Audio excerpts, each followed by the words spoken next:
সকালে দুর্গাপুর স্টেশন বাজারে একটি কাপড়ের দোকানে ভয়াবহ অগ্নিকাণ্ডের ঘটনায় চাঞ্চল্য ছড়ালো। ভোর 5টা নাগাদ এই অগ্নিকাণ্ডের ঘটনা ঘটে। স্থানীয়রা দেখতে পান দোকানের ভেতর থেকে ধোঁয়া বেরোচ্ছে। এরপর তারা কোকোবেন থানায় খবর দেন। খবর দেওয়া হয় দমকল কর্মীদেরও। অভিযোগ, ভোর 5:30টাতে দমকলকে খবর দেওয়া হলেও ঘটনাস্থলে দমকল কর্মীরা প্রায় ঘন্টা দেড়েক পর আসেন। এতে ভয়াবহতা আরও বেড়ে যায়। দোকানের সামনের অংশে সবকিছু পুড়ে ছাই হয়ে যায়। দমকল দেরিতে আসার জন্য স্থানীয়রাই প্রথমে আগুন নেভানোর কাজ শুরু করে, না হলে পরিস্থিতি আরও ভয়ঙ্কর হতে পারত। প্রায় 8 ঘন্টা চেষ্টায় আগুন নিয়ন্ত্রণে আসে।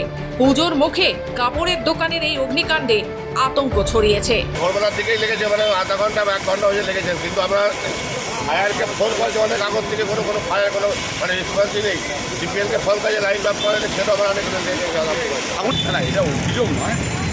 দেখুন, আমাদের ছেলেরা দুর্গাবাজারের ছেলেরা যারা হচ্ছে ফোনে পায়নি, ওনারা যখনই জানতে পেরেছেন সঙ্গে সঙ্গে ওনারা এসেছিলেন। এখানকার যারা ব্যবসা সমিতির যারা ছিলেন বা যারা এখানে প্রথমে দেখেছেন, তারা ফোনে প্রথমে যোগাযোগটা করতে পারেনি, যে কোনো কারণেই হোক, মানে ফায়ার ব্রিগেডের ফোন ধরা যায়নি।